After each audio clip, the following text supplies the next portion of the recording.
გერმანული სტარტაპი შობის სასწაულის მომსწრე გახდა.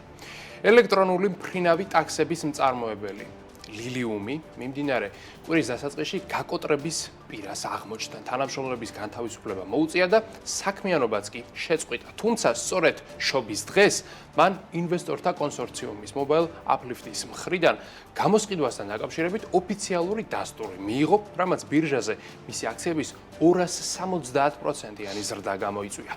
ფაქტობრივად გაცამტვერებულმა კომპანიამ წლის მიწურულს ერთ-ერთი საუკეთესო 24 საათიანი ზრდა დააფიქსირა და თან საქმიანობის გაგრძელების საშუალებაც მიიღო, რადგან ინვესტორები სტარტაპში თანხის დაბანდებას და ტექნოლოგიის განვითარებას გეგმავენ. უშუალოდ ლილიუმის საქმიანობას რაც შეეხება. მას ევროკავშირის საავიაციო უსაფრთხოების სააგენტოსგან ვერტიკალური აფრენის მქონე სატრანსპორტო საშუალებების შექმნის, წარმოებისა და გამოყენების უფლება აქვს და ის ამჟამად საჰაერო ტაქსის შექმნას ცდილობს. მისი ელექტრონული პროტოტიპი სრული დამოხტვით 300-მდე კილომეტრს გადის და საკმაოდ სწრაფადაც შეუძლია ფრენა.